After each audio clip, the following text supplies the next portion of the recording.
కానీ ఇక్కడ కూర్చున్న క్రిస్టియన్ కమ్యూనిటీకి చెప్పాల్సింది ఏంటంటే చాలా మందికి ప్రవీణ్ పగడాల గారు ఏం చేస్తున్నారో తెలియదు.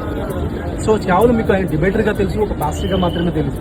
ఎందుకంటే ఆయన ఆంధ్రప్రదేశ్లో మీరు చూస్తున్న మినిస్ట్రీ కేవలం 20%, 80% మినిస్ట్రీ నేను చూశాను. ఎందుకంటే కేవలం కలిసి ట్రావెల్ చేశాను.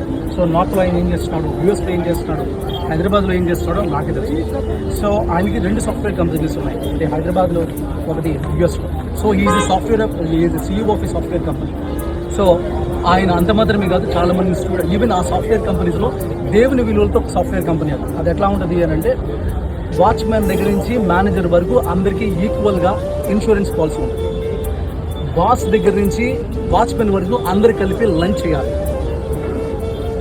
సమానత్వం. ఎందుకంటే అందరూ దేవుడు తన పోలికలు చేసుకోవడాన్ని విలువలతో చూపించిన ఒక బిజినెస్ మ్యాన్. ఎందుకు అనంటే ఇక్కడ నేను చెప్పేది ఏంటంటే వాక్యంలో వెళ్తుంది చాలాసార్లు. అదేంటే ప్రసంగాలు ఎక్కువైపోయింది మనకి. వాక్యం శరీరరీతిగా రావడం అంటే ఏంటంటే వాక్యం యాక్షన్స్లోకి రావడం. ఆయన ఏం చెప్తున్నాడు అని అంటే మీరు పుల్పిట్ మీద కూర్చొని 1 అవర్ నేను వల్ల నీ పొరుగువాడిని ప్రేమించమని చెప్పేదానికి, నేను ఒక బిజినెస్ చేసి నా కింద 100 మంది ఉంచుకొని నిలువల్లి నీ పొరుగువాడిని ప్రేమించమని ప్రాక్టికల్గా రోజుకి 8 గంటలు చూపించేదానికి చాలా తేడా ఉంటుంది.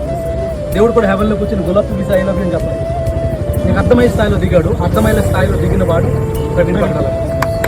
సో ప్రవీణ్ పగడాల గారి గురించి నేను ఇస్తున్న సాక్ష్యం ఇది. అంత మాత్రమే కాదు, ఆయనకి 10 మంది పిల్లలు ఇప్పుడు ప్రస్తుతం. దాంట్లో 2 బయాలజికల్, 8 మంది అడాప్ట్, అందరూ కలిసి ఉంటారు. మళ్ళీ ఆర్ఫనేజ్ అని వేరే చోట పెట్టి వాళ్ళని ఇక్కడ చోట ఎన్ని చోట పెట్టారు. ఇంతకుముందు 14 మంది పిల్లలు.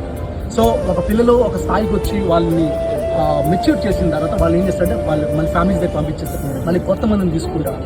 అంత మాత్రమే కాదు, ఈవెన్ నార్త్లో కొన్ని విలేజెస్లో మీకు పవర్ లేదు వాళ్ళ ఏరియాలో ఆయన సోలార్ లైట్లు వేయించారు. ఈవెన్ మీకు తెలుసు పాండమిక్ టైంలో, అంటే కోవిడ్ టైంలో మనకి ఒక పాస్టర్గా పేరు చెప్పదలుచుకోలేదు కానీ ఒక పాపులర్ ఒక సెలబ్రిటీ పాస్టర్గా ఉన్న ఆయన 4 కార్లు వేసి 4 బస్సులు వేసి కేసీఆర్ని పిలిచి పెద్ద అడౌట్ చేశారు. కానీ అదే టైంలో ఈయన 18 బస్సులు వేశారు. బట్ నోబడీ నోస్, ఎవరికి తెలియదు.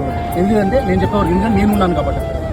ఎప్పుడు గొప్పలు చెప్పుకోడు, ఇలా చేశాను చెప్పుకోడు, ప్రతి ఇండివిజువల్ కాల్ చేస్తాను. అది మాత్రం పక్కన పెడితే నేను ఫర్ ఎగ్జాంపుల్ ఈ బ్రదర్ ఇంటికి వచ్చాడు అనుకోండి,